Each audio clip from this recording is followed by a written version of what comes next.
Hello, सभी को मेरी आवाज आ रही है? नमस्ते। सभी को मेरी आवाज आ रही है? एक बार कमेंट कीजिए सभी लोग।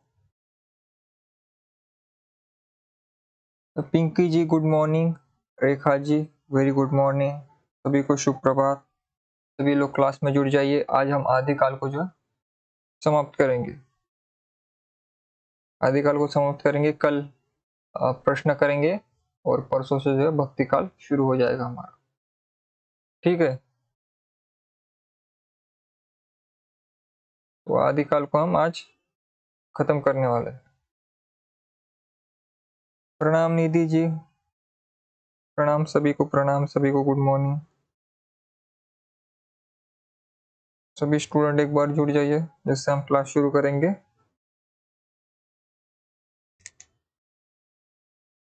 हाँ, आवाज आ रही है सभी को? ठीक है, अच्छी बात है। सभी को गुड मॉर्निंग। हम आज आदिकाल को जो है समाप्त कर देंगे और भक्ति काल शुरू करेंगे परसों से, और कुछ प्रश्न भी लेंगे हम कल। ठीक है, और जहां तक हमने कल पढ़ा था वहीं से हम आगे शुरू करेंगे। हम यहाँ तक थे, हम गद्य साहित्य देख रहे थे। गद्य साहित्य उनकी जो रचना है, जो 4 प्रमुख रचनाएं हैं, वो आज हम पढ़ेंगे।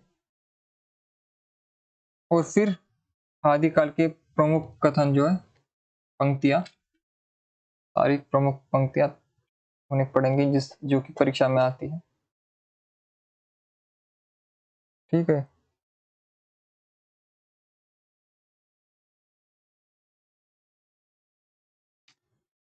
तो हम यहाँ थे गद्य साहित्य में। रचना और रचनाकार में है फूले माला। ये कथा जो है लिखा गया है वो उद्यतन सूरी ने जो है लिखी थी 9वीं शती में। यह आरंभिक उल्लेख गद्य ग्रंथ अपनी भाषा के कारण चर्चित है। इसमें कुछ एक स्थानों पर उस समय की सामान्य प्रचलित भाषा का सुंदर रूप मिलता है। तो 9वीं शती में क्या है, गद्य, पद्य में नहीं है। गद्य की जो थोड़ी बहुत रचनाएं हमें मिलती है उसमें से ये फूले माला, जो कि उद्यतन सूरी की थी 9वीं शती में, जो है उन्होंने इसकी रचना की थी। और इसमें क्या मिलता है हमें, ये एक आरंभिक उल्लेख गद्य ग्रंथ अपनी भाषा के कारण चर्चित है। इसके बाद जो राहुल वेल, जो रोड कवि की है, राहुल वेल रोड कवि की, र से आपको याद रखना है राहुल वेल को। रोड कवि की है ये रचना, इंपॉर्टेंट है ये, 10वीं शती की है। यह चीला की कृति है। यह गद्य पद्य मिश्रित चंपू काव्य है। जैसे कि हमने पहले भी आपको कहा था, जहां पर गद्य पद्य मिश्रित होता है उसे हम चंपू काव्य कहते हैं। जहां गद्य और पद्य, जब दोनों ही किसी रचना में गद्य और पद्य आपको मिल जाता है तो उसे हम क्या कहेंगे, चंपू काव्य। और जहां पर पद्य और नाटक मिल जाता है तो, या फिर गीत मिल जाता है तो गीति नाट्य हो जाते हैं।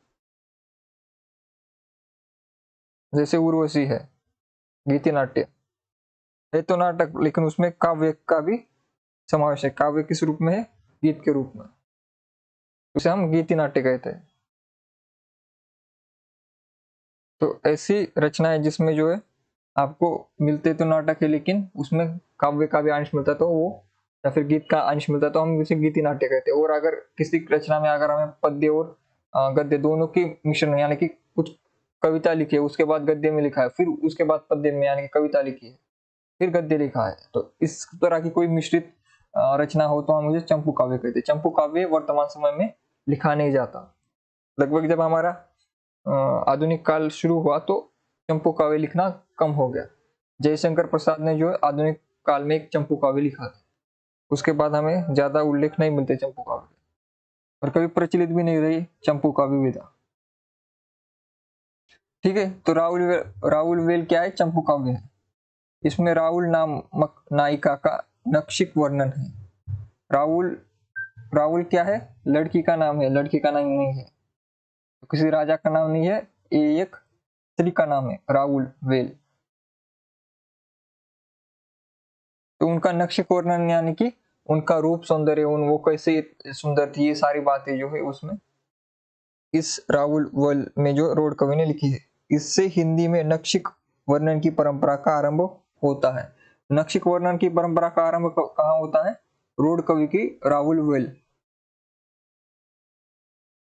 राहुल वेल जो रोड कवि की रचना है, उससे क्या है? नक्षिक वर्णन की आरंभ शुरुआत मानी जाती है। तो ये आपको याद रखना है, ये परीक्षा में आ सकता है, इंपॉर्टेंट रचना है, मैंने पहले ही आपको कहा था।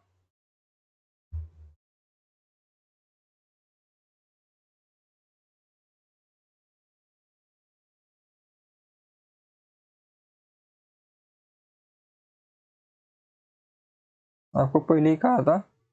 तो राहुल वेल जो है इसको आपको याद रखना है। और नक्षिक वर्णन का अर्थ आप समझते हो कि पैर के नाखून से लेकर सिर के बाल तक के सब अंग जो है उसका वर्णन करना पड़ता है। यानी कि स्त्री के सौंदर्य, यहाँ पर जो नक्षिक वर्णन जो होता है वो स्त्री पर लिखा जाता है, पुरुषों पर नहीं। इसके पीछे कारण क्या है? क्योंकि स्त्री लेखिका कम रही हमारे पूरे साहित्य में, भारत के नहीं विश्व के साहित्य में। लेकिन अब जैसे जैसे स्त्रियां भी लिखना शुरू कर रही है, स्त्रियां भी जो है साहित्य में आ रही है, शिक्षा में आ रही है, तो आने वाले 100-200 साल बाद आप देखेंगे कि पुरुषों के भी नक्षिक वर्णन लिखे जाएंगे। क्योंकि जब स्त्रियां बढ़ेंगी तो स्त्रियां पुरुषों पर ही लिखेंगी। स्त्रियां स्त्रियों पर क्यों लिखेंगी? स्त्रियां सुंदर पुरुषों पर लिखेंगी, तो सुंदर पुरुषों का भी वर्णन धीरे धीरे जो काव्य में आएगा। अब तक क्यों नहीं था श्रृंगार में, सिर्फ स्त्री क्यों थी? क्योंकि लिखता पुरुष ही था, स्त्री को कभी लिखने का अधिकार ही नहीं मिला, इसलिए पुरुषों का सौंदर्य हमेशा से जो है दबा रहा। लेकिन भविष्य में आप देखेंगे कि पुरुषों का सौंदर्य भी दिखाई देगा। लेकिन बहुत से ऐसी रचनाएं, जैसे जयशंकर प्रसाद कामायनी में पुरुष का वर्णन, यानी कि जब मनु का वर्णन करते हैं श्रद्धा के माध्यम से, तो वहां पर आप देखेंगे पुरुष का सौंदर्य किस प्रकार से दिखाया गया है।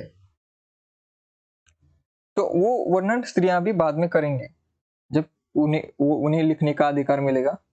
धीरे धीरे उनकी संख्या जब बढ़ेगी तो आप ये भी देख सकेंगे। नक्षिक वर्णन में क्या होता है? पैर के नाखून से लेकर सर के बाल तक जितने भी हमारे बाह्य शरीर के अंग है उनका वर्णन करना, कि उनके नाखून कैसे है, उनके बाल कैसे है, उनके हाथ कैसे है, उनकी उंगलियां कैसी है, आंखें कैसी है, नाक कैसा है, ये सारी जो स्त्री स्त्री की सौंदर्य को वर्णन करना ही नक्षिक वर्णन होता है। और राहुल वेल जो है प्रथम नक्षिक वर्णन परंपरा जो हिंदी में इससे ही शुरू हुई, हिंदी में शुरू हुई, ये आपको याद रखना है। क्योंकि हिंदी से पहले भी आप बहुत सी भाषा, अभ्रण पाली है, फिर संस्कृत है, तो संस्कृत और इसमें सब में इनके वर्णन पहले हो चुके हैं। लेकिन हिंदी में पहला क्या है? राहुल वेल जो रोड कवि का रचना है उसमें हुआ है। तो आपको ये याद रखना है, ये दोनों बातें। ठीक है, हम आगे बढ़ते हैं इसके। उक्ति व्यक्ति प्रकरण, दामोदर शर्मा, 12वीं शती की रचना है ये।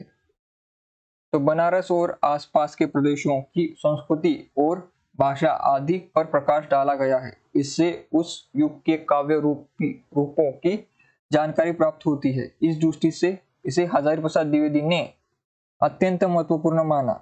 व्याकरण के अनुकूल व्यवस्थित यह व्याकरण शास्त्र है। तो उक्ति व्यक्ति प्रकरण क्या है? बनारस और बनारस के आसपास के क्षेत्र पर उसका वर्णन किया गया, यानी कि बनारस के शहर के बारे में बताया गया। ठीक है, बनारस का ही नाम काशी है। वाराणसी, बनारस और काशी तीनों भी एक ही शहर है। आपको कंफ्यूज नहीं होना। अगर कोई यूपी से नहीं है, दूसरे राज्य से है, तो उन्हें अगर ना पता हो तो याद आपको रखना है, बनारस, काशी और वाराणसी एक ही शहर के नाम है। समय समय पर जो है नाम उसके बदलते रहे।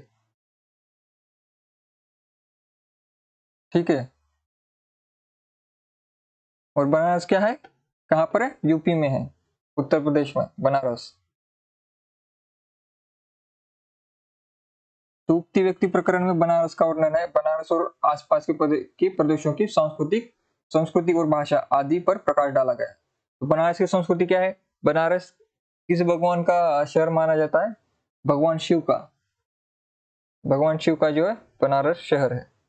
और बनारस दुनिया के सबसे प्राचीन शहरों में से एक है। ये भी आपको फैक्ट याद रखना है कि जहां जब दुनिया में कहीं पर सिविलाइजेशन नहीं हुई थी, तब बनारस में सिविलाइजेशन हो गई थी, यानी कि वहां पर इंसान रहते थे। बनारस में काफी पुराना शहर है वो। ठीक है, दुनिया के सबसे पुराने शहरों में से एक शहर बनारस को गिना जाता है। ये आपको याद रखना है, बनारस, काशी और वाराणसी, ये सारे जो है ये की शहर के नाम है। और बनारस में यूनिवर्सिटी है BHU, जो कि हमारे भारत में 3 नंबर की यूनिवर्सिटी है, तीसरे नंबर पर आती है। हिंदी हिंदी के लिए काफी प्रसिद्ध यूनिवर्सिटी रही हमेशा से। और हजारी प्रसाद द्विवेदी का भी संबंध जो है बनारस से रहा।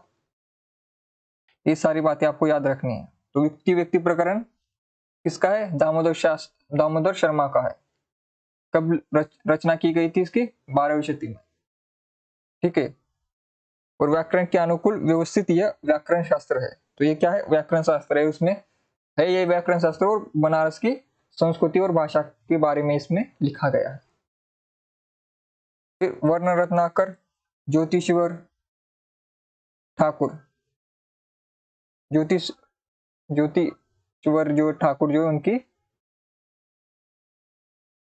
ये रचना है, ये 14वीं शती की है। हिंदू दरबार और भारतीय जीवन पद्धति का यथार्थ चित्रण। मैथिली हिंदी में रचित यह ग्रंथ शब्दकोश सा प्रतीत होता है। सुनीति कुमार चटर्जी ने इसका संपादन किया था। तो डॉक्टर सुनीति कुमार चटर्जी, उन्होंने वर्ण रत्नाकर का संपादन किया है, यानी कि ये ग्रंथ को फिर से छपवाया है, जोड़कर जो भी उनका पुराना मिलता है वर्णन, तो उसे संपादित करके नए पृष्ठों पर जो है उसे संपादन करके एक पुस्तक के रूप में प्रकाशित कर दिया। किसने? सुनीति कुमार चटर्जी ने। तो इसमें क्या है? हिंदू दरबार और भारतीय जीवन पद्धति का यथार्थ चित्रण। हिंदू दरबार यानी जो हिंदू राजा थे, एक तो मुगल राजा ज्यादातर रहे उत्तर भारत में, लेकिन कुछ हिंदू राजा भी रहे पहले। तो हिंदू दरबार में, हिंदू दरबार का अर्थ क्या है? जिस दरबार का राजा हिंदू हो, भले फिर उस दरबार में बाकी सारी जो मंत्रिमंडल दूसरे जाति दूसरे धर्म का हो, लेकिन राजा अगर हिंदू हो तो हिंदू दरबार होता है। हिंदू दरबार और भारतीय जीवन पद्धति का यथार्थ चित्रण किया, यानी कि हमारी भारतीय जीवन पद्धति कैसी है उसके बारे में यहाँ पर लिखा गया। और मैथिली हिंदी में रचित यह ग्रंथ शब्दकोशा प्रतीत होता है, यानी कि इसमें शब्द यानी कि डिक्शनरी जैसा है ये वर्ण रत्नाकर। और इसका संपादन सुनीति कुमार चटर्जी ने किया था। 14वीं शती की यह रचना है। इतना ही आपको याद रखना है। ठीक है।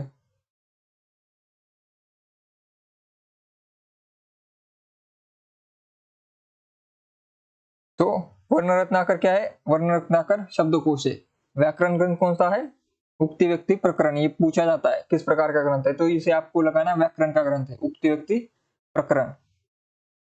और वर्ण रत्नाकर जो है शब्दकोश है, और हिंदू दरबार और भारतीय जीवन पद्धति को इसमें दर्शाया गया है। और राहुल वेल जो रोड कवि की है, ये क्या है? नक्षिक वर्णन की पहली किताब है, पहला ग्रंथ है हिंदी में नक्षिक वर्णन। हिंदी हिंदी शब्द याद रखना है, हिंदी का लिखा गया है यहाँ पर, 10वीं शती की है। और नक्षिक वर्णन का मैंने आपको अर्थ बताया था कि सिर के बाल से लेकर जो पैर के नाखून तक, जो हमारे शरीर सारे शरीर के अवयव जो बाहर से दिखाई देते हैं हमें, उनका वर्णन करना नक्षिक वर्णन में आता है। उससे पहले हमने फूले माला कथा जो कहा, यानी कि कथा, इसके बारे में पढ़ा। ये क्या है? आरंभिक ग्रंथ है, और उस समय की प्रचलित भाषा का सुंदर रूप मिलता है 9वीं शती के। इसके बाद हम महत्वपूर्ण काव्य पंक्तियां पढ़ेंगे जो आदिकाल से हैं। ठीक है।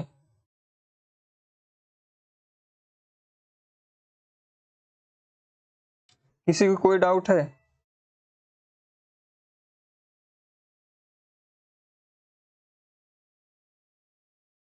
किसी को डाउट है? तो देवसेन की ये पंक्ति आपको याद रखना है। जिन शासन, आपको जो पहली लाइन से याद रखना है, पूरा जो है काव्य याद नहीं करना आपको। ये जो जिन शासन इतना याद रखना है, देवसेन के जो जिन शासन। तो इसे याद कैसे करेंगे? अब इसे याद बाहुबली से ही फिर से याद करेंगे। जैसे बाहुबली से हमने याद किया था देवसेन की कौन सी रचना? श्रावकाचार, क्योंकि उनकी बात कोई सुनता नहीं था, उनको कैद करके रखा गया था, तो उनकी बात को श्रवण कोई नहीं करता था, यानी कि सुनता कोई नहीं था, क्योंकि उनको ये आपने देखा होगा कि अंडरग्राउंड जो है बंद कर दिया गया था। तो ये वही देवसेना से हम याद करेंगे जो जिन्हें शासन, क्योंकि उनका शासन जो है चला गया था। किनका? देवसेन का। उनके पति की मृत्यु हो चुकी, उनके पति को मारा गया था और उनको कैद करके रखा गया था। तो उससे हम याद करेंगे जो जिन्हें शासन, ऐसे शासन को हम शासन से याद करेंगे, शासन, तो उनका शासन चला गया, ऐसी स्टोरी बनाकर याद कर देंगे, याद करेंगे। ठीक है।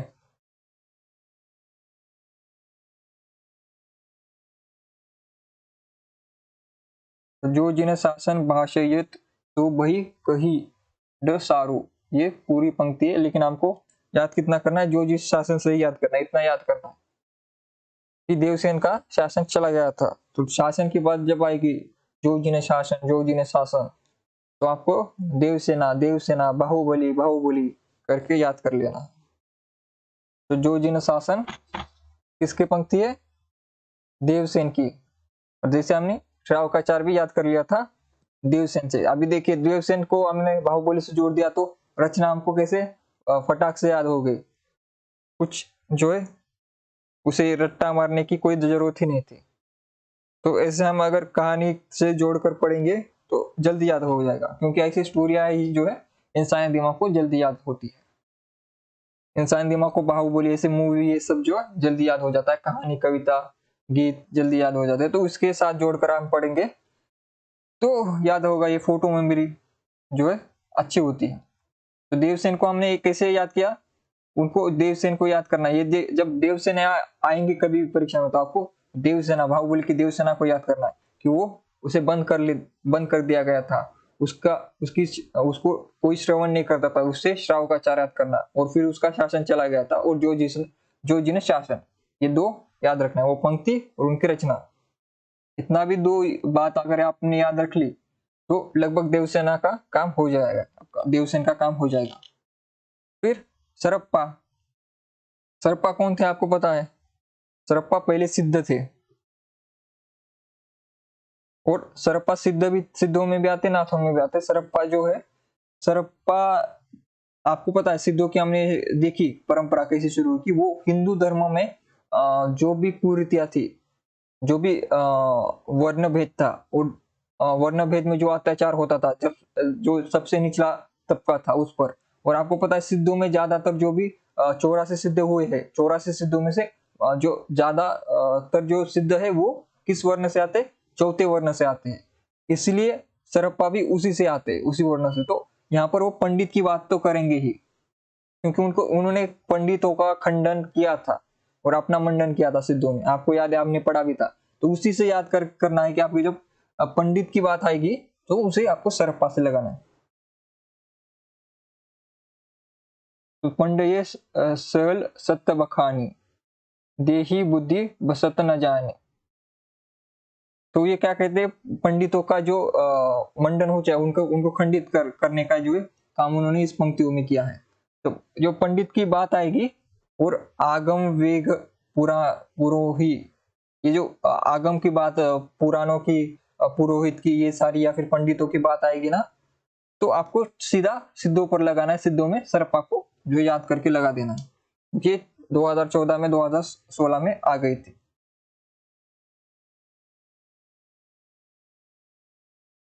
तो आगम वेग पुराने ही पानी पानी मान विहंती, ये भी जो है सरप्पा की पंक्ति है। तो पंडित से आपको याद करना है सरप्पा को, और आगम वेग पुराने ही, ये जो लाइन है, पुराना ही और पंडित जैसा शब्द जहां पर आएंगे तो वहां पर आपको सरप्पा लगाना है, क्योंकि वो वर्ण व्यवस्था के विरुद्ध थे। कौन? सिद्ध। और सिद्धों में प्रथम कौन आते हैं? सरप्पा। और सरप्पा के कारण क्या हो गया? वज्रयानी शाखा का नाम क्या हो गया? सहजान, क्योंकि वो सहज जीवन पर बल देते थे। कौन? सरप्पा। ठीक है। उसके बाद उन्होंने, ये देखिए यहाँ पर भी ब्राह्मण, ब्राह्मण ने ही, यहाँ पर जो ब्राह्मण ब्राह्मण जो शब्द आते हैं ना, उसका संबंध सरप्पा से ही ज्यादा है। जिन मन पवन न संचरी रवि शशि नाही प्रवेश तही वत चित्र विषाम करु सर तरहि कही वो उवेश। तो ये जो सरपा कहना चाहते कि जहां पर मन पवन संचर नहीं करता, जहां पर रवि शशि नहीं आती, यानी कि रवि यानी कि सूरज, शशि यानी कि चंद्र, वहां पर जाकर उनको विश्राम करना है। क्यों? इसे आपको एक स्टोरी के साथ जोड़ देना है, फिर से वर्ण व्यवस्था के साथ जोड़ देना कि वर्ण व्यवस्था में जैसे जो चौथा तबका था उसको जो है अन्याय का, उन पर अन्याय होता था, उनका दमन होता था, उनका दलन होता था। तो उसी कारण से जो है सिद्धों की शुरुआत भी हुई थी। उसी कारण से 84 सिद्धों में उसी वर्ण, चौथे वर्ण से लोग आते थे। उसी कारण वो जो है उनसे जो है उनकी प्रताड़नाओं से जो है ये प्रताड़नाओं से जो है वो ये हो गए, प्रताड़ित होने के कारण वो जो है ऐसी जगह जाना चाहते जहां पर कोई ना है, जहां पर कोई धर्म ना हो, कोई ऊंच नीच ना हो। तो इससे जो है आपको सरपा को याद करना है, जिन मन पवन न संचरी, ये भी सरपा की, और ये एक इंपॉर्टेंट पंक्ति, इसको याद करना है आपको। एक तो पंडित वाली बात आए या फिर ये वाली बात आए, जिन मन पवन न संचरी, तो आपको जो है सरपा को याद रखना है। नाद न बिंदु न रवि शशि मंडल चरयु सहावे मुकल। तो ये भी मैंने आपको एक बताया था कि सिद्ध और नाथ, हमने पहले पढ़ा था, सिद्ध और नाथ क्या मानते हैं? नाद और बिंदु से जगत की उत्पत्ति है। लेकिन यहाँ पर नाद न बिंदु न रवि न शशि मंडल च राहु सहावे मुकल, ये सरपा की पंक्ति है। क्योंकि नाद और बिंदु का शब्द प्रयोग कहां पर हुआ है? सिद्ध और नाथों में। सिद्ध और नाथों का मत क्या है? इस संसार की, इस जगत की शुरुआत किससे हुई है? नाद और बिंदु के योग से। योग का अर्थ होता है जोड़ना, जुड़ना, और योग से ही योगा शब्द बना है। तो नाद न बिंदु न रवि शशि मंडल, ये भी पंक्ति किसकी है? सरपा की है। तो आपको याद क्या करना है? जहां पर ब्राह्मण नाम आए, जहां पर जीव मन पवन न संचरी और नाद और बिंदु, ये सभी आए तो आपको सरपा लगाना है, क्योंकि इनका सबका संबंध जो है सिद्धों से सीधा आपको दिखाई देगा। क्योंकि जैसे उनकी प्रवृत्ति थी उसी प्रकार की रचना आपको मिलेगी, क्योंकि रचनाओं के माध्यम से वो अपने आपको अभिव्यक्त कर सकते हैं ना। तो आप रचना को पढ़कर, काव्य को पढ़कर देख सकते हो कि इसकी प्रवृत्ति क्या है। उस प्रवृत्ति से आपको पता लग जाएगा कि ये किसकी पंक्तियां हो सकती है। ठीक है। तो आदिकाल में जो है पंडितों का खंडन करने में जो है सरपा जो है प्रमुख है। लेकिन भक्ति काल में आप जाएंगे वहां पर कबीर मिलेंगे। लेकिन भक्ति काल की बात नहीं हो रही अभी, यहाँ आदिकाल है। तो आदिकाल में जो आपको कौन मिलेंगे? सरपा मिलेंगे इससे संदर्भ में।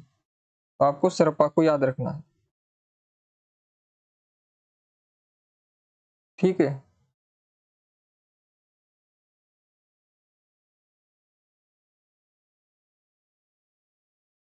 इसके आगे बढ़ेंगे हम। यहाँ तक तो आपको याद हो गया ना, क्योंकि आपको पंक्तियां याद नहीं करनी है। ये पंक्तियां, आदिकाल की पंक्तियां याद करोगे आपका दिमाग खराब हो जाएगा। आपको ठीक से याद करना है। आपको सिर्फ स्टोरी बनानी है और पहली पहली लाइन को याद करना है। ठीक है। तो आपको याद हो गया, क्योंकि इस प्रकार से अगर आप याद करोगे तो डेफिनेटली आपको जो है ज्यादा समय तक जो है याद रहेगा, इसमें कोई डाउट नहीं है। अगर आप स्टोरी के साथ जोड़कर याद करोगे तो याद हो जाएगा। लेकिन अगर आप उसको रट्टा मार कर, उसके अर्थ समझ कर अगर याद करोगे तो कुछ याद नहीं रहेगा, तो भूल जाते हैं हम।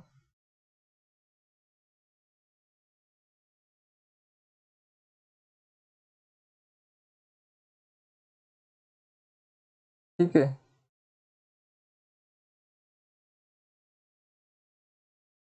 अभी इसमें किसी को प्रॉब्लम है, किसी को दिक्कत है? इतना हमने पढ़ा, उसमें किसी को कोई प्रॉब्लम है?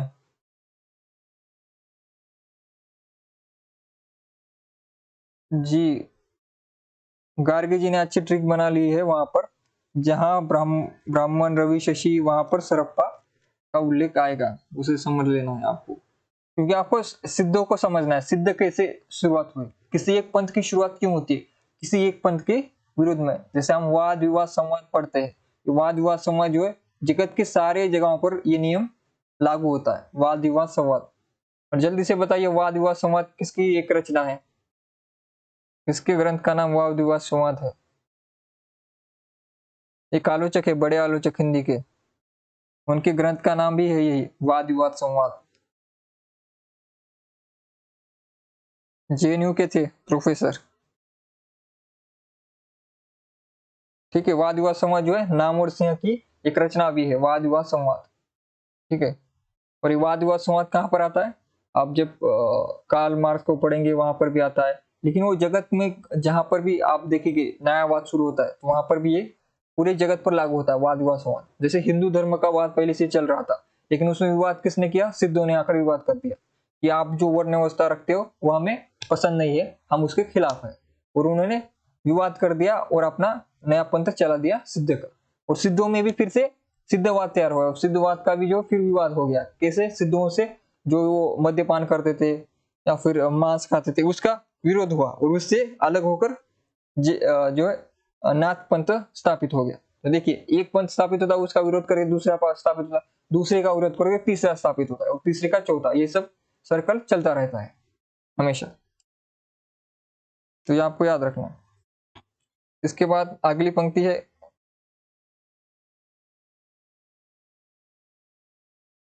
घोर अंधेरे चंदमणि जिमि उज्ज्वल करी परम महासुह पशु केने दूरी अशेष हरई। तो चंदमणि, यहाँ पर भी चंद यानी चंद्र का उपयोग आ रहा है, और महासुई, महासुई महासुखवाद। महासुखवाद आपको पता है किस किस कहाँ पर आता है? महासुख, ये महासुखवाद किससे संबंधित है?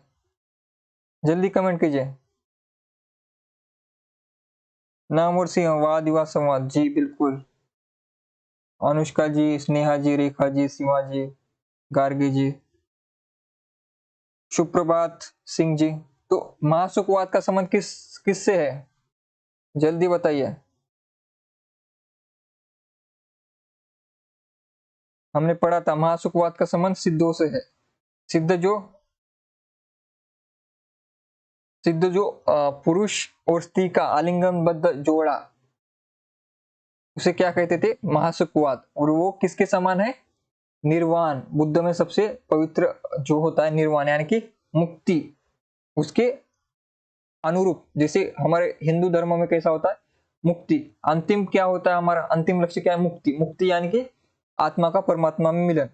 वही कॉन्सेप्ट जो है बुद्धों में भी है, उसे निर्वाण कहते हैं। और निर्वाण के समान यानी कि मुक्ति के समान क्या है? महासुखवाद, यानी कि स्त्री पुरुष का आलिंगनबद्ध जोड़ा उसी सुख के बराबर है, जिस सुख के बराबर जो है ईश्वर के मिलने के बराबर ही ये सुख है। ये कौन मानते थे? सिद्ध मानते थे, इसे उन्होंने नाम दिया महासुखवाद का। तो महासुखवाद को महासु यहाँ पर और यहाँ पर जो चंद है, चंदमणि है, रवि है, शशि है और ब्राह्मण है, ये सारे शब्द जो कीवर्ड्स है, इन सब को याद करके आपको सर्पा को याद करना। ठीक है, तो प्राकृतिक वर्णन सर्पा में आपको दिखाई देता है ज्यादा। पृथ्वी क्या सूरज चंद्र इसकी ज्यादा बातें करते। अभी कनप्पा आ गए, सरप्पा हो गए, कनप्पा आ गए।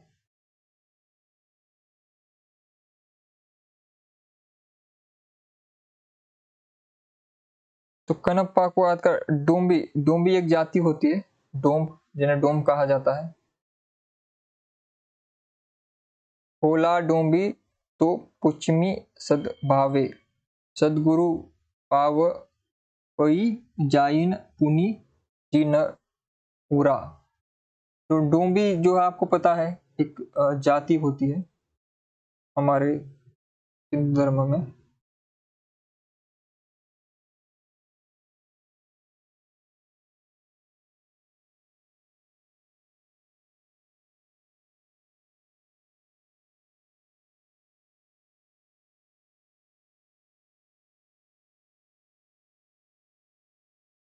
तो उसे कनप्पा से याद करना है आपको। दूसरा है सदगुरु पाऊ पई जैन पुनु जिन उरा।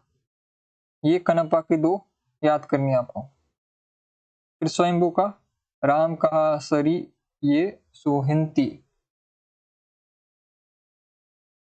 राम कहा शरीर ये सोहंती, तो यहाँ पर राम को याद रखना है, लेकिन राम का नाम आते ही आप जो तुलसीदास को लगा देते हो, लेकिन राम का और स्वयंभू का बड़ा कनेक्शन है। स्वयंभू को प्रथम कवि किसने माना था?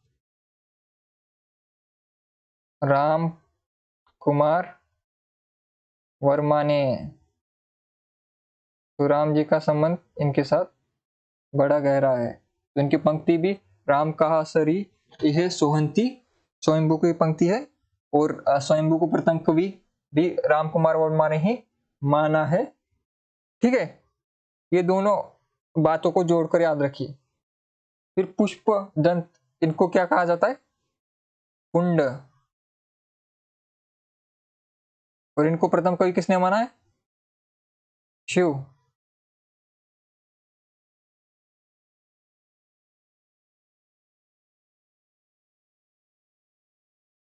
जिही दसी दसी तिमराई मलाइया, तिही दिसी दिसी जा रही मलैया।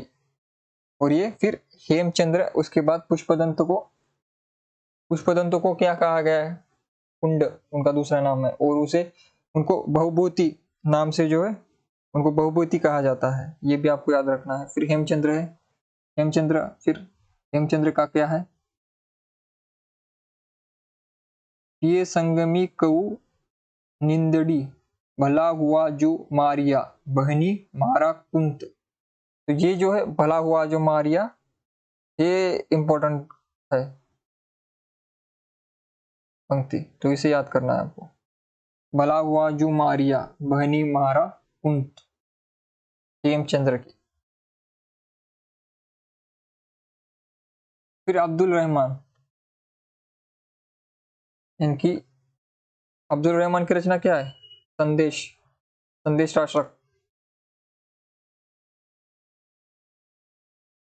यहाँ पर देखिए संदेश, संदेश डऊ, क्योंकि संदेश राशक में से ही है, संदेश राशक इनकी रचना है। राशक, संदेश राशक किसकी रचना है? अब्दुल रहमान की, तो इससे आपको याद रखना है। और ये प्रश्न पहले आया था, खड़ भाषा पुराण च पुराण कथित माया। और संदेश से तो आप तो सीधा लगा ही दोगे, संदेश का शब्द आते ही अब्दुल रहमान, संदेश राशक उनकी है। फिर चरपट नाथ का है,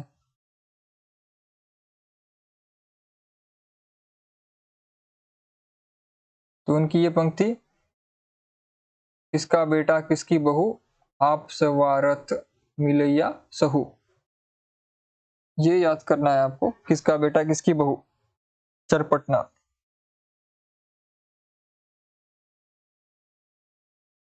फिर गोरखनाथ का, ये इंपॉर्टेंट है, जोई जोई पिंडे सोई ब्रह्मांडे, जोई जोई पिंडे सोई ब्रह्मांडे, ये बहुत ही ज्यादा प्रसिद्ध पंक्ति है, इसे याद रखना है, गोरखनाथ की है ये।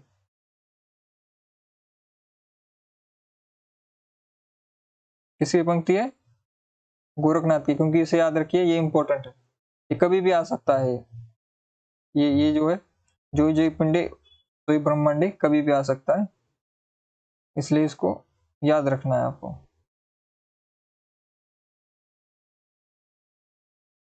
ठीक है,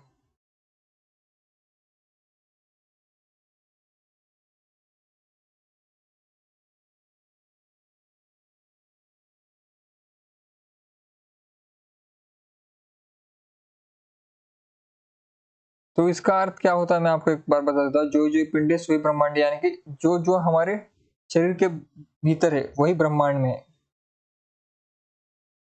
जैसे घट घट में राम कहा जाता है, तो इसका एक कॉन्सेप्ट क्या है गोरखनाथ का, नाथ संप्रदाय के थे, तो उन्होंने कहा है कि जैसे एक मनुष्य है, इस मनुष्य के अंतर्गत जैसे 5 तत्व होते हैं, वही 5 तत्व होते हैं दुनिया में होते हैं, जैसे जल हो गया, जमीन हो गया, आग हो गया। जैसे आपने शक्तिमान जो देखी होगी सीरियल बचपन में, तो उसका जो जब शुरुआत होता है, वो सीरियल का शुरुआत होता है, तो उसके पहले एक प्रोमो चलता है उनका, एक सॉन्ग, तो उसमें दिखाया जाता है कि कैसे दुनिया के जो 5 तत्व है उससे जो शक्तिमान की निर्मित हुई। तो हम ये भी मानते कि ये जो इंसान की निर्मित है उसी 5 तत्वों से हुई है।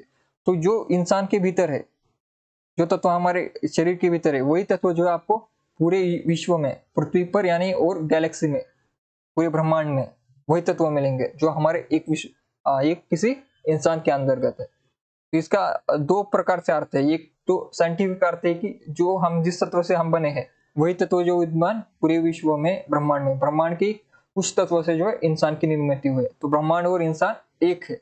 और दूसरा अर्थ क्या है? आत्मा परमात्मा का, यानी कि ब्रह्मांड यानी कि परमात्मा, और परमात्मा का आत्मा का संबंध है, क्योंकि परमात्मा का ही एक अंश क्या है? इंसान है। तो यही गोरखनाथ कहते, जोई जोई पिंडे सोई ब्रह्मांड। जो पिंड में है वही ब्रह्मांड में है, दोनों अलग नहीं है एक दूसरे से। जैसे आत्मा और परमात्मा एक है, जैसे मनुष्य का शरीर और जो दुनिया में जितने भी पदार्थ है वो एक दूसरे से मेल खाते, उसी से बने हैं हम, क्योंकि उसके अंतर्गत ही है हम, तो उसी से बनेंगे ना। हम इंसान किस में रहते हैं? पृथ्वी में रहते हैं। पृथ्वी किस में है? सूर्यमाला में। सूर्यमाला किस में है? गैलेक्सी में अपनी, और गैलेक्सी मिल्की वे, ये सभी जब आते हैं तो इसके अंतर्गत हम हैं। तो इनके सारे तत्व ही हमारे अंदर होंगे ना। जैसे आपके बेटे में आपके डीएनए होगी कि आपका बेटा आपके जैसा ही होगा, वैसे हम ये ब्रह्मांड के पुत्र है, तो हम में भी ब्रह्मांड का अंश तो होगा ये। इसमें ज्यादा लॉजिक लगाने की भी कोई बात नहीं, और ये साइंटिफिक भी है। इसमें अंधश्रद्धा इसकी बात भी कोई नहीं है। तो जोई जोई पुंडे सोई ब्रह्मांडे गोरखनाथ की पंक्ति है, इसको याद करना ही होगा आपको, क्योंकि ये परीक्षा की दृष्टि से काफी इंपॉर्टेंट है। जोई जोई पिंडे सोई ब्रह्मांडे, इसका प्रयोग बहुत बार देखा गया है। सिखों के गुरु, 10वें गुरु, वो भी इस पंक्ति को काफी दोहराते थे। फिर अवधूत मन चंगा तो कटौती में गंगा। अब ये पंक्ति देखिए, अवधूत मन चंगा तो कटौती में गंगा। मन चंगा तो कटौती में गंगा, ये अवधूत मन जो है अभी वर्तमान में कट हो गया है, और ये इतना जो है प्रसिद्ध हो गया। तो जंग तो तो मन चंगा तो कटौती में गंगा, ये वाला। अभी कुछ दिन पहले मेरे घर में पूजा थी, तो हमारे गांव से जो है हमारी एक जो है चाची आई थी, तो उन्होंने भी यही पंक्ति जो है कही थी, क्योंकि सारी पूजा अच्छी हो गई तो यही बोले थे, चंगा तो कटौती में गंगा। मुझे भी आश्चर्य हुआ कि एक मराठी जो कि महाराष्ट्र में रही गांव में, उनको ये हिंदी पंक्तियां कैसे याद हो गई। तो यही हमारी जो परंपरा रही होगी। कभी यहाँ से जैसे नामदेव महाराष्ट्र से चले गए थे वहां पर, तो वहां से भी कुछ परंपरा यहाँ पर आई होगी। तो मैंने जब ये पंक्ति सुनी मेरी चाची के मुंह से, तो मुझे भी आश्चर्य हुआ कि जो महाराष्ट्र में मराठी चलती है इतने सालों से, यहाँ पर लगभग अभी 800-900 साल से अभी मराठी भाषा का प्रयोग हो रहा है। तो ये इतनी पुरानी रचना, 1000 साल पुरानी रचना, तो वो महाराष्ट्र तक कैसे पहुंची होगी? अलग अलग द्वारा वहां के संत यहाँ पर आए होंगे, यहाँ के वहां पर जाते थे, तो कम्युनिकेशन तो पहले से चलता ही रहा है। तो वहीं से कहीं पुरानी बातें जो है जुड़ी होगी, किसी ने कहा होगा पुराने लोगों ने, तो उन्होंने याद रखा होगा। तो अवधूत मन चंगा तो कटौती में गंगा, ये भी क्या है? गोरखनाथ की है। तो ये दोनों काफी प्रसिद्ध है गोरखनाथ की जो कथन, क्योंकि गोरखनाथ आपको पता है जब गोरखनाथ ने अपना पंथ चलाया था, तो उस समय भारत में ये सबसे प्रसिद्ध पंथ हो गया था। कौन सा? नाथ पंथ। तो गोरख जगाए जोग भगत भगाए लोग, किसने कहा है? गोरखनाथ ने जोग भगाया, गोरख गोरख जगाए जोग भगत भगाए लोग। किसकी पंक्ति है? जल्दी कमेंट कीजिए।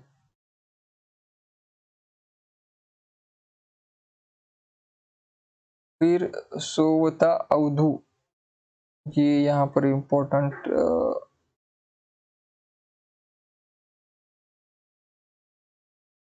यहाँ पर कोई इतनी इम्पोर्टेंट नहीं है, लेकिन अवधूत,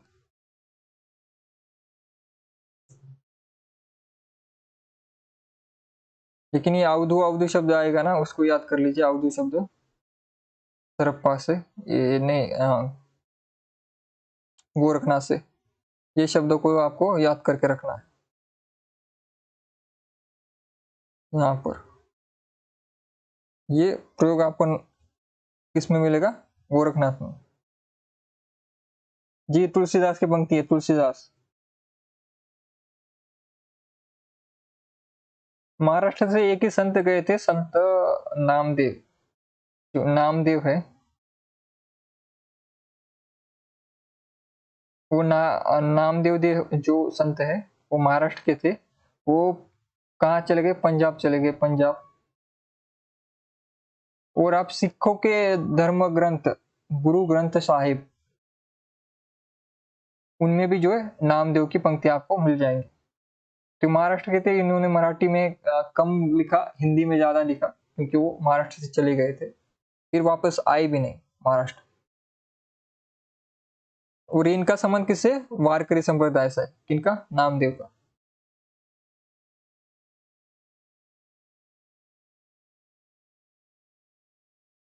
जो वारकरी संप्रदाय है, वारकरी संप्रदाय क्या है? वैष्णव संप्रदाय है। आपको याद रखना, वारकरी संप्रदाय महाराष्ट्र का संप्रदाय है और महाराष्ट्र का वैष्णव संप्रदाय है। लेकिन ये किस ईश्वर की पूजा करते हैं? विठ्ठल। विठ्ठल कौन है? भगवान विष्णु का ही एक रूप है, अवतार नहीं है, रूप है उनका।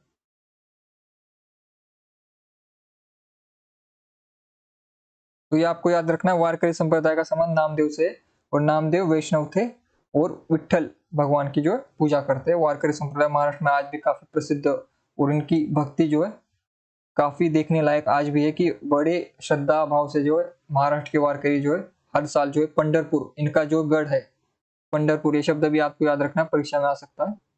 तो इनका जो है पंढरपुर जो जगह है महाराष्ट्र में, वहां पर जो है ये इनका गढ़ है, केंद्र है। वारकरी संप्रदाय का केंद्र क्या है? केंद्र स्थान, केंद्र तीर्थ स्थल पंढरपुर, जो कि महाराष्ट्र में आता है, पंढरपुर। तो पंढरपुर में विठ्ठल भगवान की जो है मूर्ति है, वहां पर मंदिर है उनका, तो वहां पर हर साल श्रद्धालु जाते हैं, बड़ी भीड़ होती है। तो बड़ी भक्ति से जाते हैं, बड़ी जो है सुंदर है। अब अगर वहां पर ड्रोन से, बहुत से अभी आजकल ड्रोन आ गए, तो बहुत सुंदर सुंदर विजुअल्स आते हैं, कितने बड़ी संख्या में जो वारकरी संप्रदाय वहां पर जाता है और भक्ति के साथ जो है जुड़ जाता है, क्योंकि भक्ति का अर्थ ही होता है जुड़ना। तो आगे बढ़ते हैं हम। यहाँ पर अभी इंपॉर्टेंट है जगनिक का। जगनिक की एक इंपॉर्टेंट है, जगनिक। 12 बरस ले कुकुर जीवे और 13 लो लिए सियार, बरस 18 क्षत्रिय जीवे आगे जीवन को धिक्कार। तो ये प्रसिद्ध पंक्ति है, और इनका नाम भी ऐसा ही है, इसके याद करना। तो यहाँ पर क्या या बता क्या रहा है? जीवन के बारे में, जीवन जीना। और यहाँ पर इनका नाम भी जगनिक है। जगनिक को आप जीवन से, जीने से जोड़ दीजिए। तो जीने की बात कौन करेगा? जगनिक, जिसको जीना है। तो ये जो जीवन की बात करते, कौन कितना जिएगा, तो ये रचना भी किसको भी? जगनिक की होगी। तो यहाँ पर भी जीवन है, वहां पर उनके नाम में भी जगनिक है। तो जगनिक को जीवन से जोड़ दीजिए। तो 12 बरस ले कुकुर जीवे, कुकुर जो है 12 बरस जीता है, और 13 बरस सियार जीता है। सियार जो कुत्ते की एक प्रजाति होती है, जो जंगल में रहती है, जो मांस खाती है। तो और बरस 18 बरस कौन जीते? क्षत्रिय। क्षत्रिय जो है 18 बरस जीते हैं, और आगे के जीवन को अधिकार। ये किस लिए कहा गया था? ये जगनिक ने उस समय क्षत्रियों को प्रोत्साहित करने के लिए, मोटिवेशन करने के लिए, क्योंकि वो उनको लड़ाई में जाना होता था, लड़ाई में तो मृत्यु होती है, सबको पता है। तो वो जो लड़ाई में जाने वाले क्षत्रिय योद्धा है, उनको ये ना लगे कि मेरा जीवन समाप्त हो जाएगा और 100 साल की जिंदगी में आराम से जी सकता हूँ, मैं क्यों जाऊं लड़ाई में। तो उनको मोटिवेट करने के लिए कहा कि क्षत्रिय को 18 साल से ऊपर जीने पर उनको धिक्कार करना चाहिए, हमारे जीवन ही 18 साल का ये समझना चाहिए, जिससे क्या होगा, युद्ध में वो जाने में कतराएंगे नहीं। ये मोटिवेशनल स्पीच है। देखिए जगनिक की उस समय, आजकल भी बहुत से मोटिवेशन स्पीकर आ गए हैं, लेकिन जगनिक जैसा कोई नहीं होगा ऐसे उदाहरण देकर जो है समझाने वाला। उसके बाद कुबले माला कहा, यानी कि कथा, उसमें आते हैं, उसमें एक पंक्ति आते, तुम्हें न यह ना यनाह यो राजकुले वृत्तांत और ढोला मारू रा दोहा। ये क्या है? लौकिक रचना है, लौकिक ग्रंथ है। ढोला मारूरा दोहा लौकिक है ये, यानी कि जनता की भाषा में जनता के लिए लिखी गई।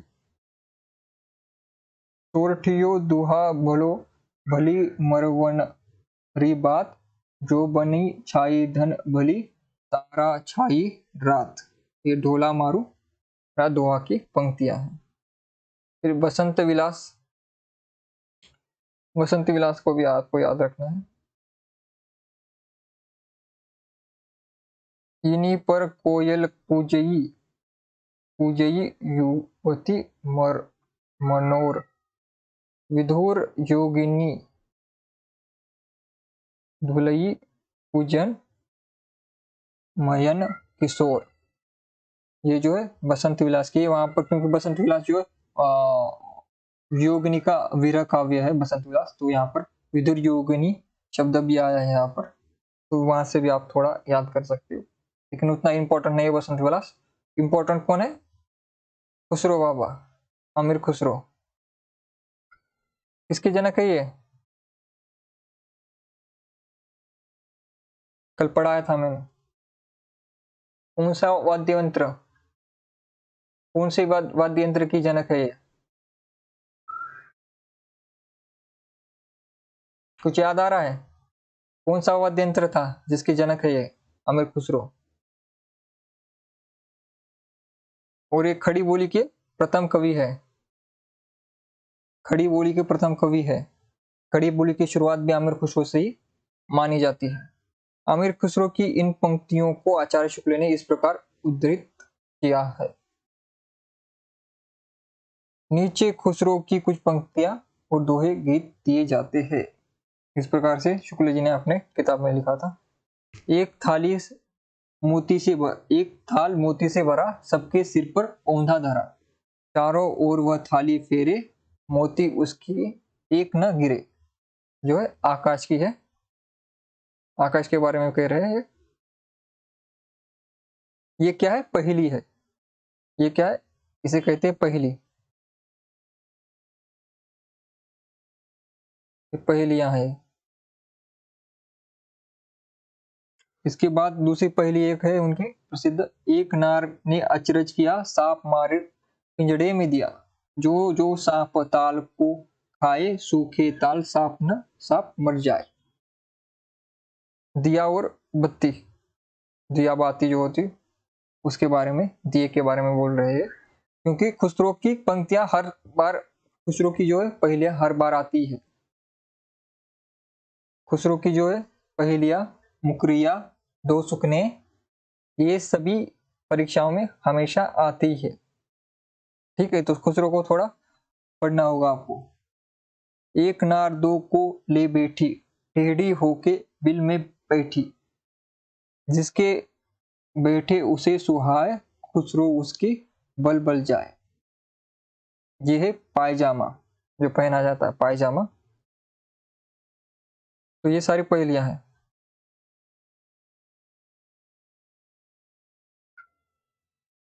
तो ये कथन देखिए शुक्ल जी का, ऊपर के शब्दों में खड़ी बोली का कितना निखरा हुआ रूप है।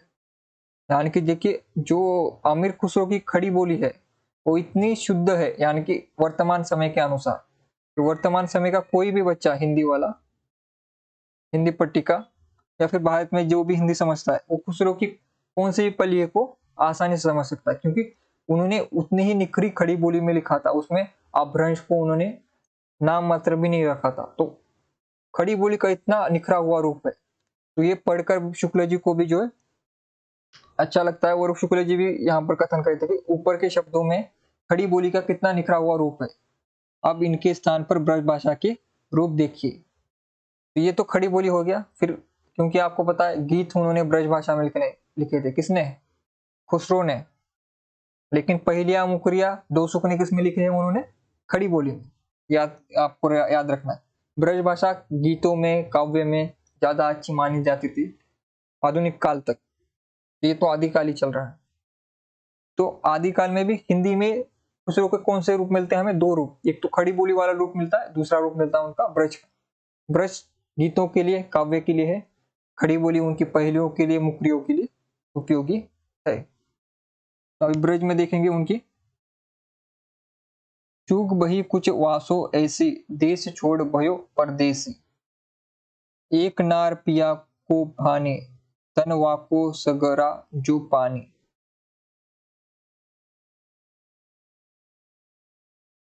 और फिर इसके बाद नीचे, अब नीचे के दोहे और गीत बिल्कुल ब्रज भाषा अर्थात मुख्य प्रचलित काव्य भाषा में देखिए।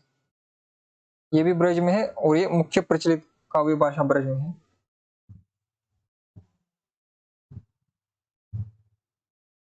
इसमें क्या? उज्जल बरन अधीन तन, एक चित दो ध्यान, देख में तो साधु है, निपट पाप की खान। ये एक पंक्ति हो गई। दूसरी पंक्ति है, खुसरो रैन सुहाग की, जागी पी के संग, तन मोरो मन पीठ को, दो भई एक रंग, गोरी सेवे सेज पर, मुख पर डाले केस, चल खुसरो अपने घर, रेन भई चौदेस। तो ये इसका, ये जो पंक्ति इसको अलग से रखिए। इस पंक्ति को, ये इंपॉर्टेंट पंक्ति है और ये पंक्ति जो पूछी जाती है जानबूझकर कंफ्यूजन पैदा करने के लिए, क्योंकि यहाँ पर कोई गोरी बीरी का वर्णन नहीं हुआ है। यहाँ पर अपने गुरु की मृत्यु के पश्चात जो है खुसरो लिखते हैं, गोरी सेवे सेज पर। यहाँ पर गोरी यानी आत्मा, आत्मा सेज पर सोई हुई है, यानी कि आत्मा जो है, जो शरीर जो है, शरीर से आत्मा निकल चुकी है, उसका सोना यानी कि उसकी मृत्यु होना, यानी कि शरीर और आत्मा का संबंध अलग होना, विछड़ जाना। तो यहाँ पर खुसरो क्या कहते हैं, जब खुसरो को पता चलता है कि उनके अपने गुरु की मृत्यु हो चुकी है, गुरु इस दुनिया से चले गए, उनके उनके शरीर ने आत्मा को छोड़ दिया है, तो वहां पर वो गोरी उनके यानी कि उनके गुरु की शरीर को कहते हैं, गोरी सोए सेज पर, मुख पर डाले केस। मुख पर केस डालना यानी कि वो उनकी आत्मा शरीर से अलग हो चुकी है, वो अब उनकी जीवन जो समाप्त हो चुका है, वो शरीर मर चुका है, इसलिए मुख पर डाले केस ऐसा उन्होंने वर्णन किया है। चल खुसरो अपने घर, रेन भई चौदेश, यानी कि खुसरो कहते कि आप अपने घर चलो, अपना घर यानी कि परमात्मा के पास, क्योंकि यहाँ पर सब अंधेरा हो चुका है। रैन भई चौदेश यानी कि चारों तरफ जो है अंधेरा हो चुका है। अंधेरा क्यों हो रहा है? गुरु की मृत्यु होने के कारण। गुरु की जब मृत्यु हो गई, पथ प्रदर्शक, मार्गदर्शक, गाइड आपके चले गए, तो आपको अंधेरा दिखाई देगा। आपका गाइड ही आपका चला गया, तो आप कैसे जाओगे आगे? जैसे आप कार से जा रहे हो, समझिए आपके दोनों सामने की हेडलाइट बंद हो गई, तो क्या करोगे आप? तो वैसे ही जब गुरु की मृत्यु हुई तो उनको इतना दुख हुआ कि उनको लगा कि अब इस संसार में तो अंधेरा हो चुका है, अब मुझे परमात्मा के पास चला जाना चाहिए। घर यानी कि परमात्मा, क्योंकि संत कवि का घर कौन सा होता है? उनका मायका, उनका ससुराल, मायका। मायका ये ससुराल ये होता है, नहीं मायका ये होता है, लेकिन ससुराल कौन सा होता है उनका? अंतिम स्थान, अंतिम घर कौन सा होता है उनका? परमात्मा, ईश्वर, ईश्वर से मिलना, मुक्ति। हिंदी में हम हिंदू धर्म में हम जिसे मुक्ति कहते हैं, अंतिम अवस्था, तो मुक्ति की तरफ ये बात कहते हैं। तो आपको याद रखना है, निजामुद्दीन औलिया इनके गुरु थे। तो औलिया जो थे, निजामुद्दीन औलिया, उनके लिए ये पंक्ति कही गई है। ये पंक्ति आएगी, बार बार घुमा फिरा कर आती है। इस पर किसने लिखी, किस पर लिखी, इसका अर्थ क्या है? तो इसका अर्थ मैंने आपको बताया कि जब गुरु की मृत्यु हो जाती है तो चारों तरफ अंधेरा हो जाता है खुसरो के जीवन के लिए, तो वो कहते कि अपने घर चलो, अपने परमात्मा के पास चलो। ठीक है, इसके बाद अगली पंक्ति है खुसरो की, मोरा जो बना नवेला रा, भाइयो है गुलाल, कैसे गर्दीनी कस मोरी माल, और सुनी सेज डरावन लागे, बहरा अंगिन मोही डस डस जाए। ये 2017 में आई थी। हजरत निजामुद्दीन चिश्ती जर्जरी बख्श पीर, जोई जोई धोवे तई तई फल पावे, मेरे मन की मुराद भर दीजे आमिर। तो ये उनके जो हजरत, ये जो है उनके जो गुरु है, उनके लिए ये पंक्ति लिखी गई है। तो ये उनका पूरा नाम था। ये फिर इसके बाद ये जो गीत है, ये गीत आपको मैंने उस दिन भी सुनाया था आपको, जी हालम मस्की मुकुंद तगाफुल दुराए नैना बताए बतिया किताबे हिजरा न दरमन एजा लेहू कहाँ लगाए छतिया जबाने हिजरा दरा चू चू जुल्फ वो सो रोजे वसालत चू उम्र कोयत सखी पिया को जो मैं ना देखूं कैसे कटाऊं कैसे काटूं अंधेरी रतिया। ये 2008 में आया था। ये पंक्ति जो ये गीत भी है, और ये गीत आपको एक दिन मैंने यूट्यूब पर दिखाया था भी। तो सखी पिया को जो मैं ना देखूं कैसे काटूं अंधेरी रतिया, ये जो है खुसरो की है, और ये पंक्ति प्रसिद्ध भी है और आपको याद रखनी है। यहां से याद रखना है जहालम मिस्की से। ये जहालम मिस्की से शुरू होगी और यहाँ पर खत्म हो जाएगी। परीक्षा में भी सखी पिया को जो मैं ना देखूं यहाँ पर खत्म हो जाएगी। तो जहालम मिस्की आपको याद रखना है। अमीर खुसरो का यह कथन प्रख्यात है। ये जो परीक्षा में आया था, पिछली बार परीक्षा में आया था, तू मन तूतिये हिंदुम हर रासत पुरसी जे मन हिंदुई पुरख ता नाज गोयम। इसका अर्थ है कि मैं हिंदुस्तान की तूती हूँ। तो ये प्रश्न आता है, हिंदुस्तान की तूती खुसरो ने किसको कहा था? खुसरो ने स्वयं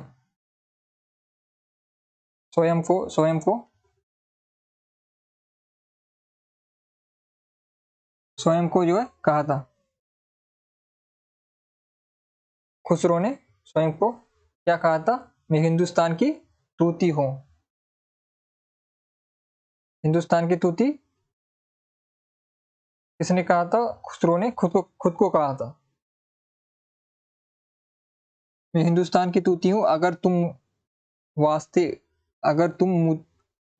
वास्ते मुझसे कुछ पूछना चाहते हो तो हिंदवी में पूछो, जिसमें मैं कुछ अद्भुत बातें बता सकूं।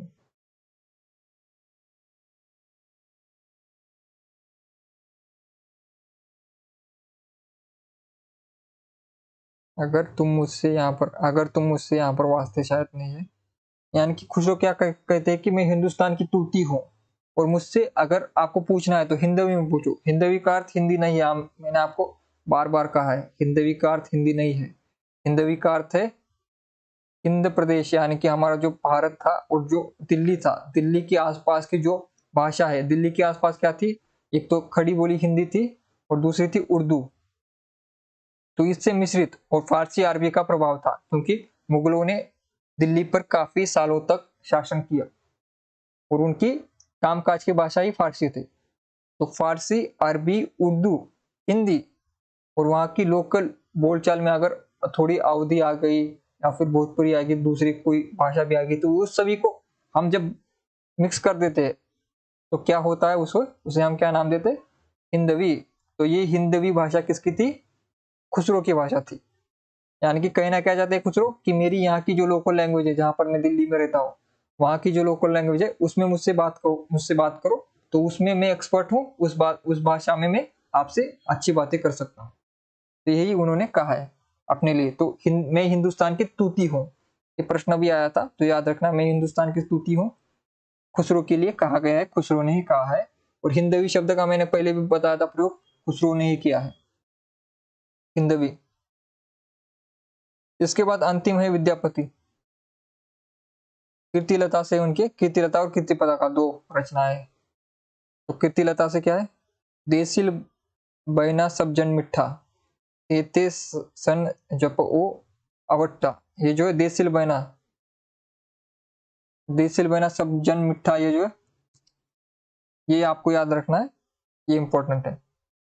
और दूसरा, पुरुष का हानि हो कहो जसु पंथा वे पुनि। और विद्यापति की एक रचना क्या है?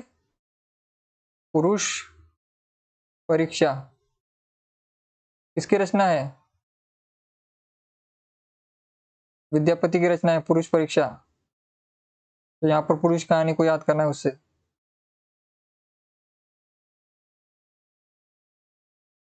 और इसके बाद आगे जाते, जाति अजाति विवाह अधम उत्तम का पारक, हिंदू बोले दूर ही निकार, छोटऊ तुक्का भबकी मार। तो जाति अजाति वाला भी याद रखना है आपको। विद्यापति का, विद्यापति क्या थे, शैव थे, लेकिन कृष्ण भक्ति किए उन्होंने, पंच देव उपासक थे वो। विद्यापति की पदावली से अभी, खने खने नयन कौन अनुसराई, फिर खने खने बस धूली तनु भराई। जो खने खने की बात आती है तो ये विद्यापति की पदावली से, खने खने नयन, फिर खने खने बचन।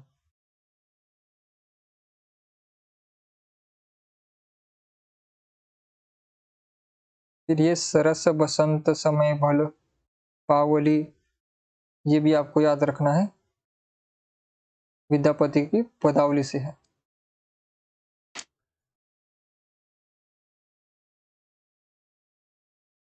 तो यहीं पर जो है हमारा आदिकाल जो है समाप्त हो जाता है। तो कल हम प्रश्न करेंगे और परसों से हम जो है भक्ति काल को शुरुआत करेंगे। भक्ति काल की शुरुआत हमारी परसों होगी, कल प्रश्न करेंगे हम, ठीक है। तो आज की क्लास में जो है हमने पंक्तियां पढ़ी। तो पंक्तियों में क्या है, आपको इंपॉर्टेंट पंक्तियों के स्टार्टिंग जो है शुरुआती शब्दों को याद रखना है, पूरी पंक्तियां याद नहीं करनी।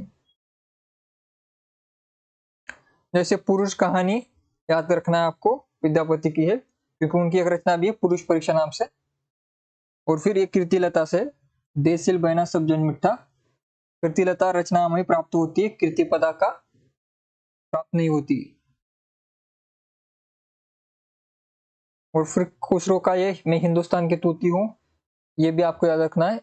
तोता ए हिंद जो है खिलजी ने कहा था, तोता ए हिंदी जो खिलजी ने कहा था, और हिंदुस्तान की तूती ये को खुसरो अपने आप को कहते हैं, ये आपको याद रखना है। और फिर जहाल मिस्की, ये मुकुंद तगाफुल, और ऐसे की पिया को जो मैं ना देखूं, ये पंक्ति जो आपको याद रखनी है। और निजामुद्दीन चिश्ती, ये याद रखना है, खुसरो से संबंध है उनका। और गोरी सेवे सेज पर मुख पर डाले केस, ये गुरु के लिए लिखा गया था, गुरु की मृत्यु के पश्चात। चल खुसरो घर अपने रैन भाई चौदेश, यानी कि रात सभी जगह चारों ओर हो चुके, अपने घर यानी कि परमात्मा के पास जाने का समय आ चुका है। क्योंकि गुरु की मृत्यु के पश्चात, यानी कि जो पथ प्रदर्शक होता है उसकी मृत्यु के पश्चात जो है अंधेरा ही दिखाई देता है, और लगता है कि अभी परमात्मा के पास जाने का समय आ गया है। तो ये किसकी, खुसरो की है, ये आपको याद रखना। खुसरो ने काव्य में, गीतों में ब्रजभाषा का प्रयोग किया, मुकुरिया और पहेलियों में खड़ी बोली का प्रयोग किया। और उसके लिए शुक्ल जी क्या कहते हैं, ऊपर के शब्दों में खड़ी बोली का कितना निखरा हुआ रूप है। तो खड़ी बोली का कितना निखरा हुआ रूप, खड़ी बोली का निखरा हुआ रूप, ये शब्द खुसरो के लिए शुक्ल जी ने प्रयोग किया। उसमें से कुछ पहेलियां हमने देखी, एक थाल मोती से भरा, और फिर दूसरे एक नार दो को ले बैठी, ये सारे जो खुसरो की पहेलियां हैं। मुकरिया आपको पता है, ऐसे के साजन वाली जो होती है वो मुकरिया होती है। और दो सुकने क्या है, जो जिनका उत्तर एक आए, दो खतनों का एक उत्तर आए तो दो सुकने होते हैं। और जगनिक का आपने याद किया था, जगनिक का नाम जीव से, और जीवन के बारे में कौन बात करेगा, जगनिक बात करेगा। तो इससे आपने याद किया जगनिक को, 12 बरस ले कुकुर जीवे, ये जगनिक की पंक्तियां हैं, प्रसिद्ध पंक्तियां, बार बार आती है, याद रखना है आपको। यादव चंद्र ये सभी, और ब्राह्मणों का ये जो है, ये आपको इसके लिए याद रखना है। ये गोरखनाथ के लिए अवधूत वाला, क्योंकि अवधूत जहां पर शब्द आए, और जोई जोई पिंडे सोई ब्रह्मांडे, ये वाला एक आपको याद रखना है। और अवधूत शब्दों को याद रखना है गोरखनाथ के साथ, ये अवधूत और जोई जोई पिंडे सोई ब्रह्मांडे, ये इतना याद रखना गोरखनाथ के लिए। और चरपटनाथ को छोड़ दीजिए। अब्दुल रहमान को संदेश राशक से संबंधित संदेश, जहां पर शब्द आएगा आपको लगा देना सीधा अब्दुल रहमान संदेश राशक। और हेमचंद्र की ये पंक्ति थोड़ी प्रसिद्ध है, भला हुआ जो मारिया बहनी मारा कुंत। हेमचंद्र की याद को याद रखना है। और फिर पुष्पदंत या पुष्पुंड जी ही दिसी दिसी तरमाई, ये वाली पंक्ति याद करनी है। और स्वयंभू को पहला कवि राम कुमार वर्मा ने बनाया था, वही राम को याद करके आप याद रखना कि राम कहा सरी यह सोहंती। और डोंबी को जो है कनप्पा से आपको याद करना है। और यहाँ पर पहले आते हैं सरप्पा। सरप्पा में क्या है, पंडित शब्द यहाँ पर आएगा, पंडित सेल सत्य बखाने।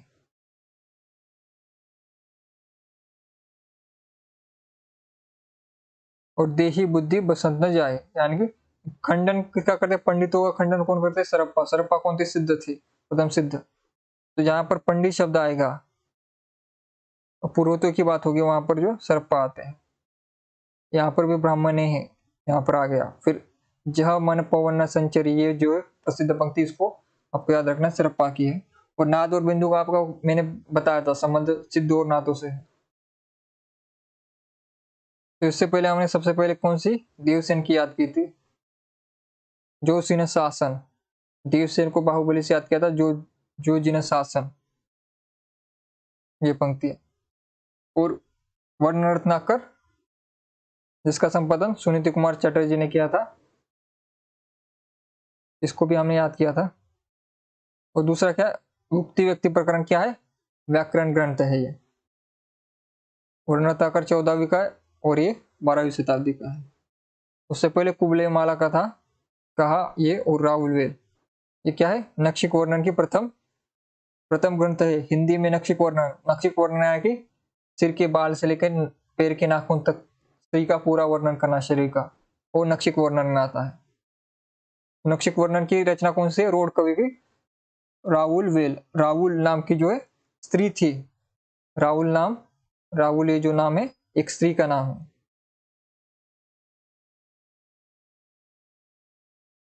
ठीक है। और ये पुराना ग्रंथ हमें आदिकाल में कौन सा मिलता है, कूले माला कहा, जिसका ये आरंभिक ग्रंथ गद्य ग्रंथ अपनी भाषा के कारण चर्चित रहा। ठीक है। और उस समय की प्रचलित भाषा का इसमें प्रयोग हमें मिलता है। और भगवत गीता का पहला अनुवाद हिंदी में किसने किया था, भुवाल ने, आपको याद रखना है, 10वीं शती में।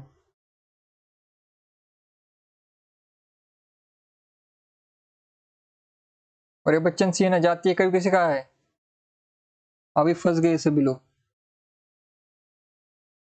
अब सब लोग फंस गए, जातीय कवि किसको कहा है।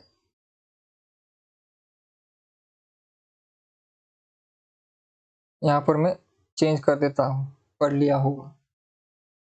बच्चन सिंह ने जातीय कवि किसको कहा है,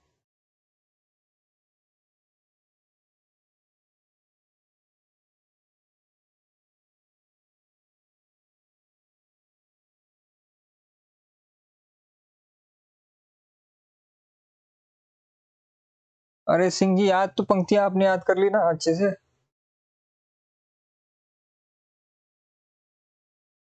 ठीक है, अभी ये मुझे बताइए, बच्चन सिंह ने जातीय कवि किसको कहा, खुसरो को जातीय कवि कहा, जल्दी बताओ, जातीय कवि।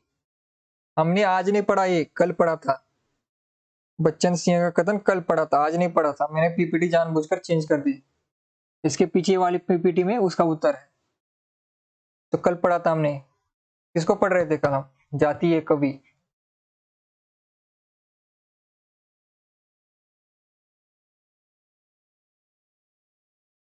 कोई उत्तर नहीं देगा, जातीय कवि किसने कहा था, नागिन की लहर, जातीय कवि, श्रृंगार रस के सिद्ध वाक कवि, कौन है ये सब, कौन है ये आदमी, ये विद्यापति है, विद्यापति।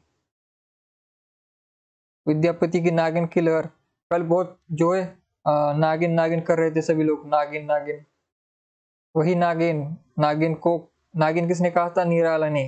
और जातीय कवि किसने कहा था, बच्चन सिंह ने।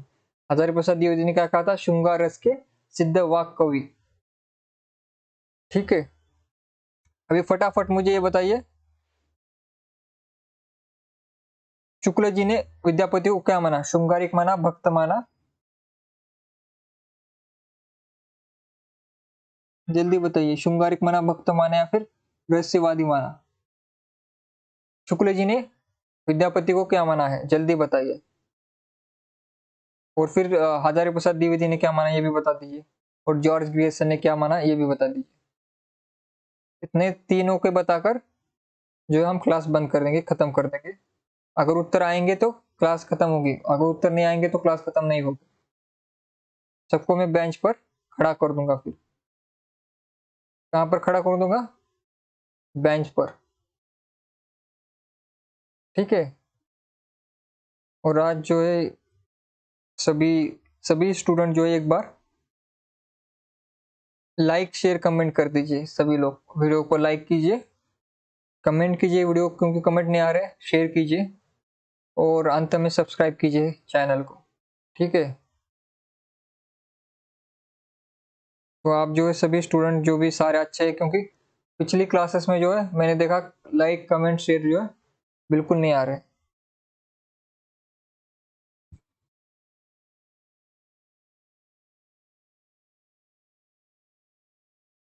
प्रत्युष सिंह, उन्होंने जो है सबसे पहले और सही उत्तर दिया है। शुक्ल जी ने जो है श्रृंगारिक माना है विद्यापति को, और दूसरा उत्तर भी उनका सही है। हजारी प्रसाद द्विवेदी ने भक्त माना है।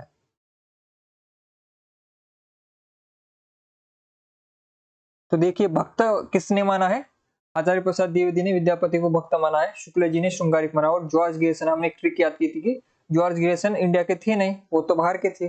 और उनको जब विद्यापति अपनी पदावली सुनाते तो उनको पता नहीं चलता, क्योंकि उनको हिंदी आती नहीं, उनको आती थी, लेकिन हमने ट्रिक बनाकर याद किया था कि जॉर्ज ग्रेसन बाहर के थे, अंग्रेज थे, तो वो उनको रहस्य लगता था, ये क्या कौन सी रहस्यमय भाषा में बात कर रहा है विद्यापति।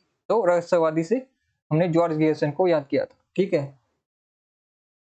तो वो कहाँ पर है आपको ये पीपीटी में? एक एक बार अभी सभी लोग लाइक शेयर और कमेंट कर दीजिए हमारे चैनल को, ठीक है। कमेंट जो है स्टूडेंट की कम आ रहे हैं, पता नहीं क्यों कम आ रहे हैं। आपके अगर कमेंट कम आएंगे तो फिर कैसे चलेगा?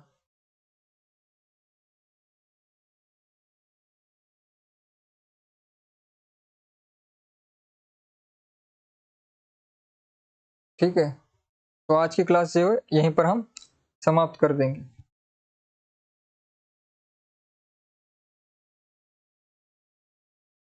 किसी को कोई डाउट हो तो वो कमेंट कर सकता है। किसी को कोई डाउट हो तो जो है कमेंट कर सकता है। प्रत्युष सिंह जी ने जो है कमेंट किया, श्रृंगारिक। हजारी प्रसाद शुक्ल जी ने जो है, ठीक है। शुक्ल जी ने आपको इंपॉर्टेंट आलोचक को याद करना है। शुक्ल जी ने क्या कहा है? श्रृंगारिक कहा है, क्योंकि उनको वो भक्त लगते नहीं थे। और उन्होंने इस पर एक कथन कहा था, आध्यात्मिक चश्मे वाला। ये आजकल आध्यात्मिक चश्मे जो है बहुत सस्ते मिलने लगे हैं, और उन चश्मों को लेकर जो लोग विद्यापति को जो है श्रृंगारिक मान रहे हैं।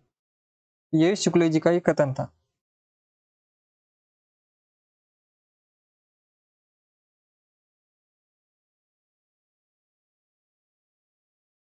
ग्रियर्सन ने उन्हें रहस्यवादी माना है। ये यहाँ पर आपको फिर से दिखा देता हूँ।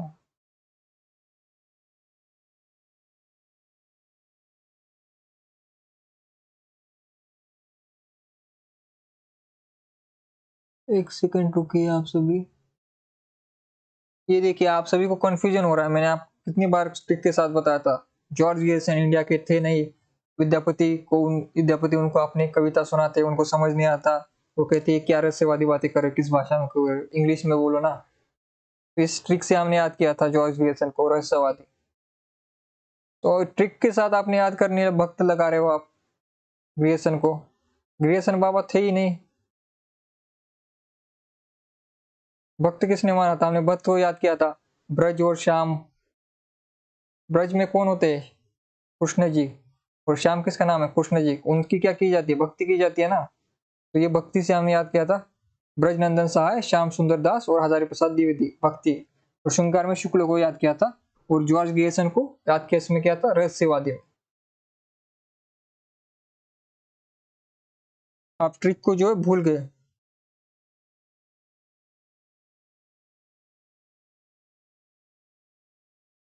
मारने की बात नहीं है, याद करने की बात है। याद मैंने आपको स्टोरी से याद किया था। जॉर्ज ग्रियर्सन क्या है, इंडियन है? नहीं है। उनकी मातृभाषा क्या है, अंग्रेजी। किसी अंग्रेज को अगर आप जाकर हिंदी में बात करोगे आपको समझ आएगा। जैसे मेरी मातृभाषा क्या है, मराठी है। अगर मैं मराठी में बात करूं तो आपको क्या लगेगी, रहस्यवादी लगेगी ना, क्या रहस्य है, क्या बता रहा है, कुछ गाली तो नहीं दे रहा, ऐसा आप सोचोगे ना। तो उस प्रकार से जॉर्ज ग्रियर्सन को याद करा कि उनकी भाषा अंग्रेजी थी। विद्यापति उनके सामने आते हैं और विद्यापति अपनी पदावली, अपने श्रृंगारिक रचना उनको सुनाते हैं। जॉर्ज ग्रियर्सन को कुछ पता नहीं चलता ये कौन सी बात है, अंग्रेजी में क्यों नहीं बात करना, कौन सी रहस्य में तंत्र मंत्र कर रहा है मेरे सामने। ऐसा जॉर्ज ग्रियर्सन को लगता है। ये सिर्फ ट्रिक के लिए याद करना है, वरना आप बोल दोगे जॉर्ज ग्रियर्सन को हिंदी ही नहीं आती थी, ऐसा मत बोल देना, क्योंकि ये हिंदी के विद्वान थे। लेकिन ट्रिक याद करने के लिए हमने बनाया है उसे। और शुक्ल जी उनको श्रृंगारिक मानते ही थे, क्योंकि उन्होंने इस पर कथन भी कहा है, आध्यात्मिक चश्मे वाला। और हजारी प्रसाद द्विवेदी इनको भक्त मानते थे, क्योंकि शुक्ल जो मानेंगे द्विवेदी वो नहीं मान सकते, वो दूसरा ही कुछ मानेंगे। यहाँ पर श्रृंगारिक में शुक्ल जी बैठ गए तो भक्ति में हजारी प्रसाद द्विवेदी बैठ गए। दूसरी परंपरा है इनकी। इसे पर तो लिखा है नाम और सिंह ने दूसरी परंपरा की खोज, किस पर है, हजारी प्रसाद द्विवेदी। पहली परंपरा कौन सी है, शुक्ल जी की। शुक्ल जी ने जो जो बातें की उसके थोड़े से अलग जो है दूसरी परंपरा में द्विवेदी ले गए, इसलिए इन पर लिखी गई है दूसरी परंपरा की खोज। उसी जो है निबंध संग्रह में से एक निबंध हमारे सिलेबस में लगा हुआ है, नाम और सिंह का संस्कृति और सौंदर्य 1982। दूसरी परंपरा की खोज इस निबंध संग्रह से, नाम और सिंह का निबंध संग्रह। नाम और सिंह JNU के थे, JNU। JNU का फुल फॉर्म क्या है, जवाहरलाल नेहरू यूनिवर्सिटी, दिल्ली। दिल्ली में यूनिवर्सिटी है। जवाहरलाल नेहरू कौन थे, पहले प्राइम मिनिस्टर।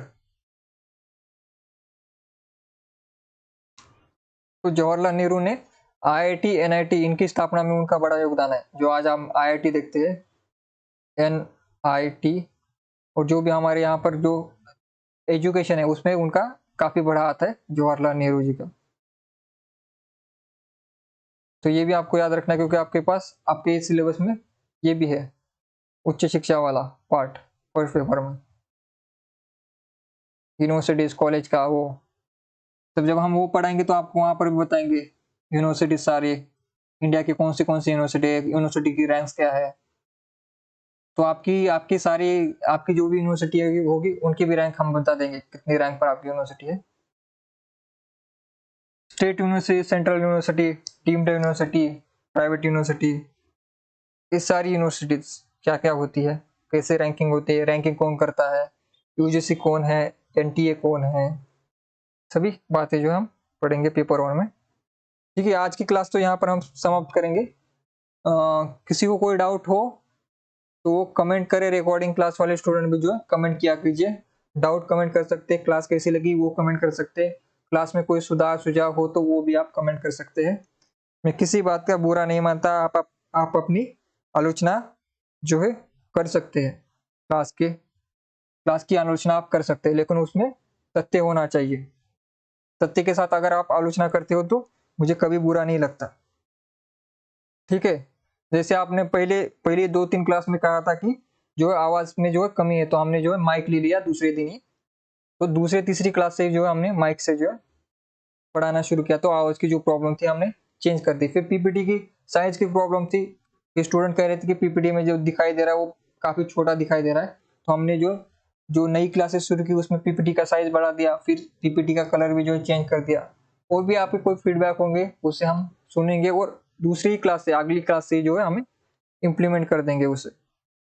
ठीक है, एक बार मैं कमेंट पढ़ लेता हूँ सभी के। भारत के प्रथम प्रधानमंत्री नेहरू जी, हाँ जी। इग्नू इंदिरा गांधी यूनिवर्सिटी, जी जी जी। सिंह जी, सीमा जी, और कौन है, रेखा जी, प्रत्युष जी ने अच्छे उत्तर दिया, सभी ने अच्छा, लक्ष्मी जी, सीमाजीत सिंह जी, सभी लोग जो है सही उत्तर देते हो, अच्छे उत्तर देते हो समय पर। देवव्रत जी, जितने भी, रजनीश जी, जितने भी स्टूडेंट आज जुड़े हुए थे, गार्गी जी, सभी स्टूडेंट जो है एक बार क्लास को लाइक कर दीजिए। सभी लोग एक बार लाइक शेयर और कमेंट कर दीजिए। और कमेंट जो है पिछली 2-3 क्लास में जो कमेंट जो है 2 ही आए थे कमेंट, तो जो कमेंट भी थोड़ा किया कीजिए, जिससे हमें मोटिवेशन मिलता है क्लास में पढ़ाने का। क्योंकि हमारी यूट्यूब की क्लास फ्री होती है, हम कोई चार्ज नहीं करते, तो हम सिर्फ इतना ही रिक्वेस्ट करते कि आप लाइक शेयर कीजिए, क्योंकि लाइक शेयर कमेंट से भी कोई इनकम नहीं आती यूट्यूब पर। तो आप इसे कर दीजिए, आपके लिए भी फ्री है, हमारे लिए भी फ्री है वो, तो उतना ही कीजिए आप। ठीक है, सभी का धन्यवाद। और आज की क्लास जो है यहीं पर हम समाप्त करते हैं।